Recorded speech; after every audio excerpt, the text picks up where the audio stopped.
Una akisikia sauti ya madem nyashinde akisema sema I love you. Sema I love you. Nasikia madem hapo sema I love you. Hello my people, welcome back to my channel. I don't know if you've seen that was dramatic, but in real sense that is the dating we have in Nairobi. And so you have heard the girl saying sijui sema I love you. It's because the girl feels insecure. And I don't know if Ushai experienced such people who really want reassurance. The girl is here crying to the person, singing to the person, sema I love you, because they really want to be reassured that wanapendwa. So guys, we are going to talk about such things and what class or what type of attachment style girls people fall in the category of attachment style. So make sure you join me in the video and make sure to watch the video till the end so that you get to see what we have.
Guys, I don't know kama ushaijipata kwa situation yenye uko in a relationship, but sasa uko kwa hiyo relationship you are always needing reassurance.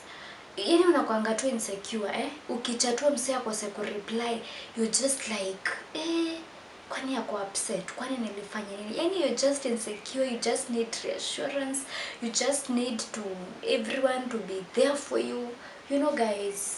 So if ushajipata in that situation manze, video ya leo tunaongelea such things. So guys, make sure you watch the video to the end so that you get to know what we are talking about. Tukizaliwa, see they start to build relationships, and the way they react to relationships, like the way they respond emotionally, physically, is really influenced by many things, especially when we talk about the caregivers like wazazi.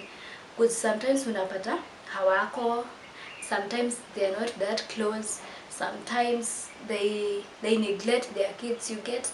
So from your childhood, okay, the way you relate with people inatokanga hapo, you get. Yeah. And so guys, that is where now the attachment styles come in. Attachment style ni attachment style ni the pattern of behaviors ama the emotional response. Emotional response after umeanza kuinteract na watu. How do you, like in short, attachment style ni how do you interact with people, and they are always four. Kuna secure, kuna avoidant, kuna disorganized, and there is the anxious attachment style.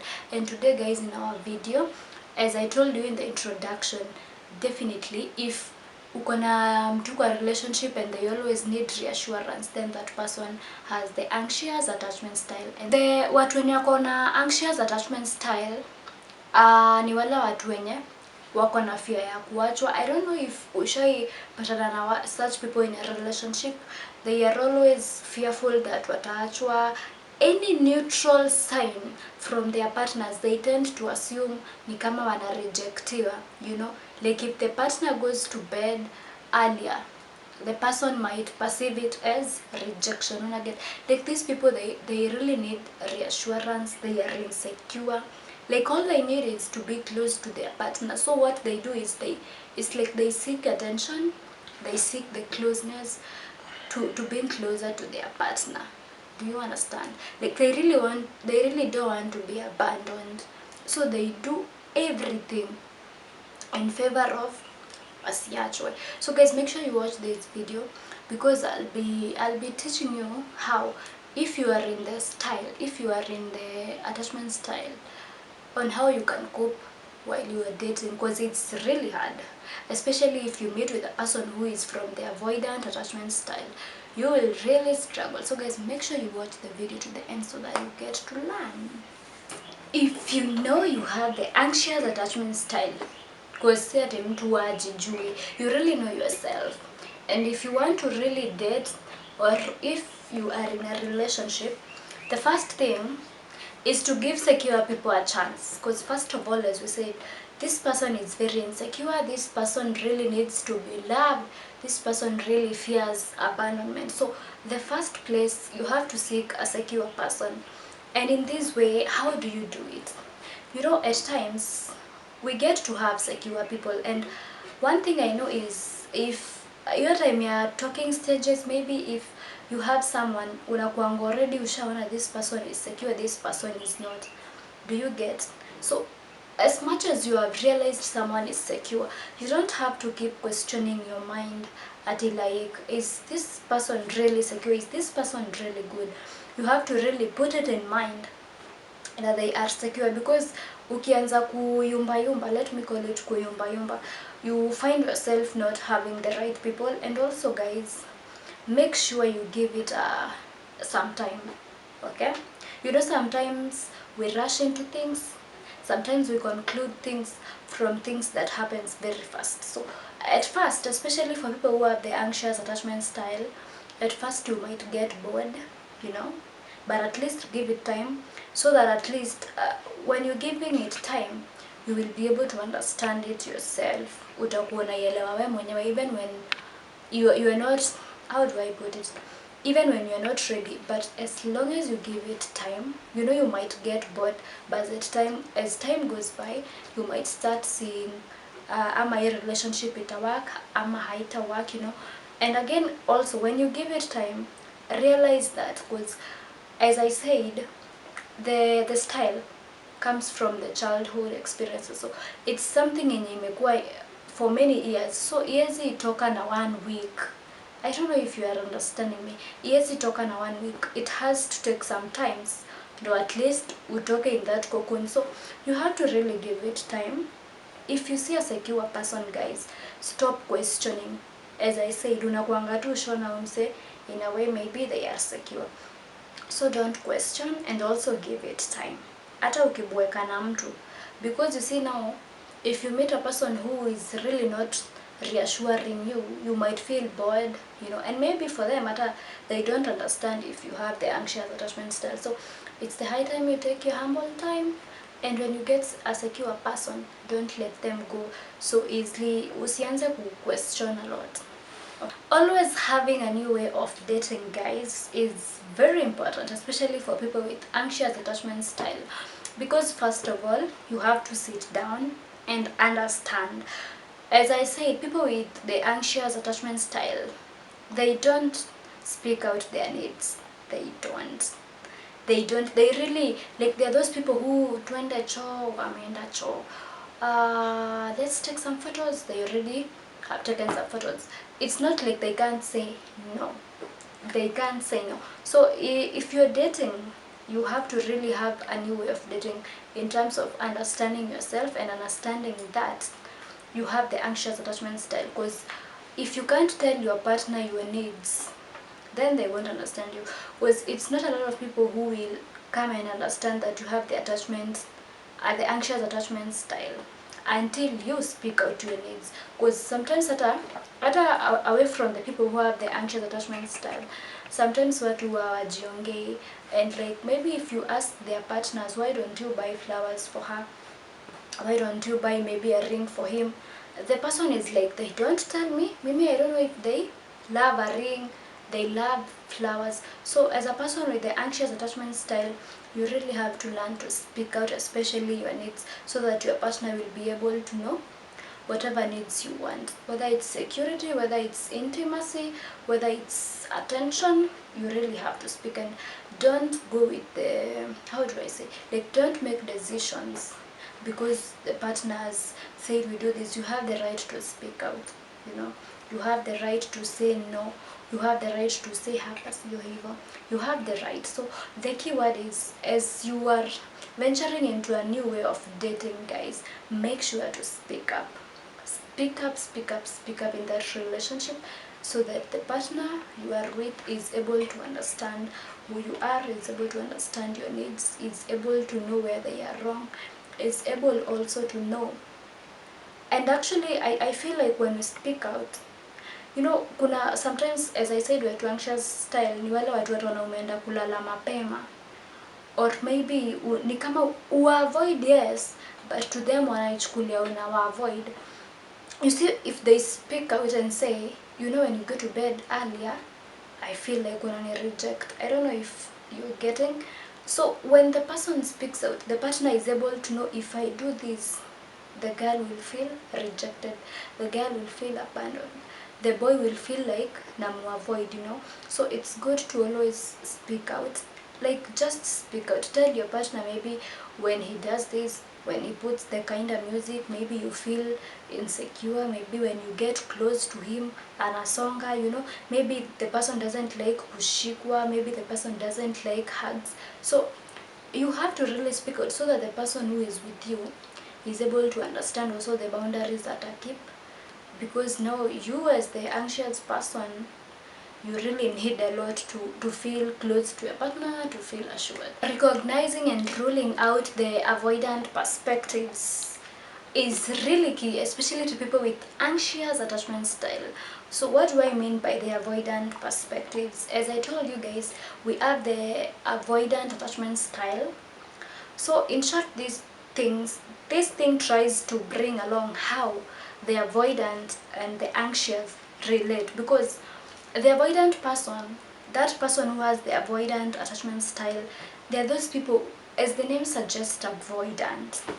They really avoid. They are those people, watazima simu, unagera utatoka online, atajifungia bedroom. Yani they really want to stay alone. They don't want conversations. Like, they believe in dependency for them. So you get, if you have anxious attachment style, you are always wanting to hug your partner. You want that fast reply. Will it work? Honestly, it can't work.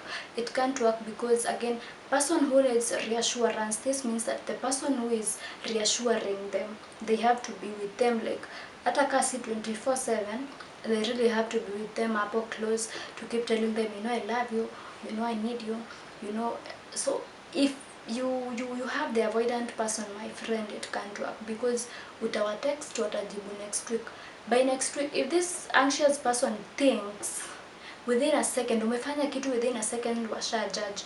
Now imagine that person amezima simu for a week, watakuwa wapi in terms of thinking? So it's really hard for the anxious people to deal with the avoidant ones, because the anxious one needs that person right close, you know. They don't want to be abandoned. So if you have the anxious attachment style, you really have to check. And as I said, guys, unaona tu ukiwa talking stages, you get to know this person, because at sometimes when mtu anaweza sema hawapendi calls, hawapendi nini, hawapendi.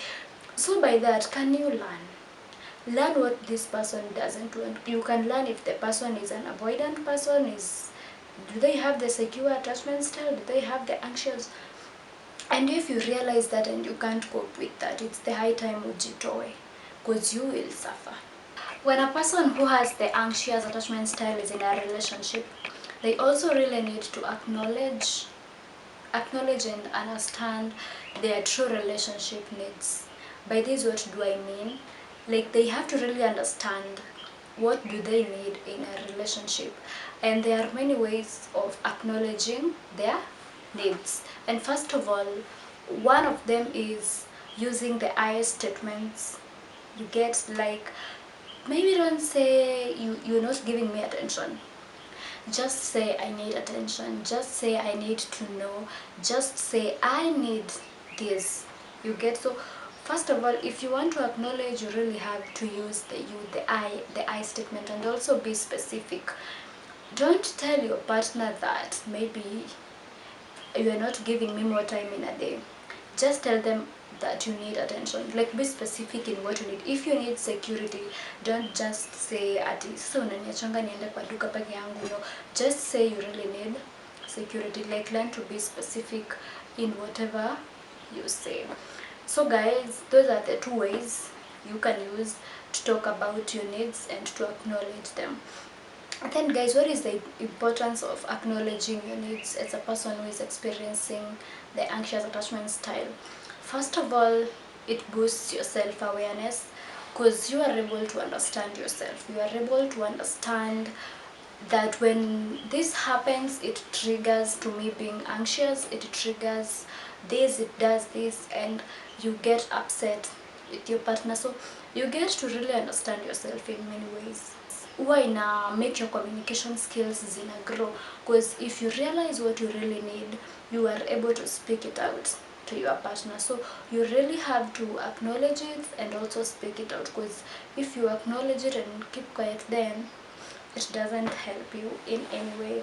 Yeah, so guys, those are the importances and the ways. And also, I forgot to tell you that another way of identifying your or identifying yes or acknowledging your needs is identifying the triggers. Triggers are the key to why maybe you get anxious, to why maybe you feel like your partner will abandon you, maybe is rejecting you. So you really have to understand, what does your partner do that makes you feel a type of way, and through that your partner is also able to ensure that they do not do what you don't want. They are able to understand the situations that lead you to being the person who you are. Make sure that don't let people make you feel guilty because you are dependent, or rather because you really want people to love you, really want people, you know, because sometimes the anxious attachment style people might do things that people may feel like wanakujudge, wanakufanya ukae ni kama sijui you do this to your boyfriend. But what they don't understand is that is a characteristics of the attachment style you have. Yeah, and also guys, I recently have done a video about friends. So if you really want to understand how to manage friends, how to upgrade your circle of friends, fika hapo channel, the video iko hapo guys. Yeah, and also guys, make sure that you weigh the people you are dating to understand if do they really meet your needs. Because hapa, for the anxious attachment style person, the question is always, do they meet your needs? Because at times guys, we tend to start thinking of, how can I change to please my partner? Okay, and then we forget the question of, what can that partner do to make you happy as an individual? You understand? So it's not always about what can I do to make the partner happy. It's always also sometimes about, what can that partner who you want to change for, what can they do to make you happy? So it's the time you weigh the people you are dating to understand if do they really meet your needs as an individual, or do they just take advantage of you, or do they wanachezea tu feelings zako? So it's the question of the topic today is that person who you are in a relationship with meeting your needs? It's not the needs of clothes, shoes, no. Like your relationship needs. Do you need to be loved? Do you need to be surprised? Do you need to ask yourself that question, and you will be able, on a scale of 0 to 10, you will be able to weigh the person you are dating. Yeah, so guys, let me know. Maybe what when you're kwa attachment style ingine, they might want me to talk about it, so let me know in the comment section. Yeah, so that is really important. So guys, that was it. Hope you have learned. Kama kuna kitu nimeachilia, mtaniambia comment section. Yeah, thank you guys for watching. Make sure you subscribe, watch, like and share. Bye guys.